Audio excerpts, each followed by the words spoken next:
si Princess nagbukas ng saloobin kay Lela. Actually, I had a hard time adjusting here. Lalo na yung energy talaga, grabe. Yeah. Siyempre, naubos din ako. Alam mo, hindi mo kailangan may pagsabayan. Kung sila matataas sa energy, okay, ikaw kalmado ka lang. That's the thing. Iba-iba yung personalities natin, magkakaiba-iba tayong tao. Like, if hindi ganun yung nafe-feel mo, huwag kang makisabay. Don't try to fit in. Sa friends ko. Parang, alam mo yung may nasa group setting. Yung parang ako parang, hey guys, ano pag-usapan? Hey guys, feeling left out. Hindi yung parang sila mismo lumalapit sa'yo na, uy, princess, ganito, ganyan. Kaya when that happens, I always try to fit myself. Kung paano sila. For example, ganito kasi mas gusto niya. So maybe if I do more of this and less of this.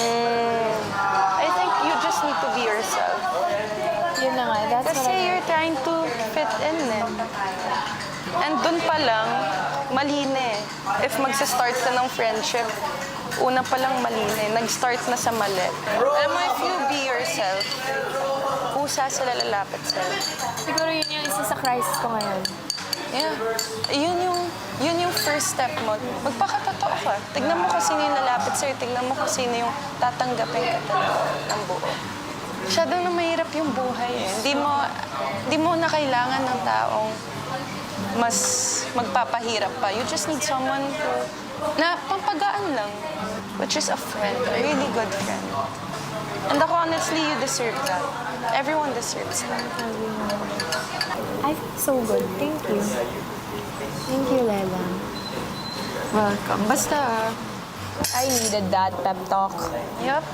Can I hug you? Yes. Basta. Thank you.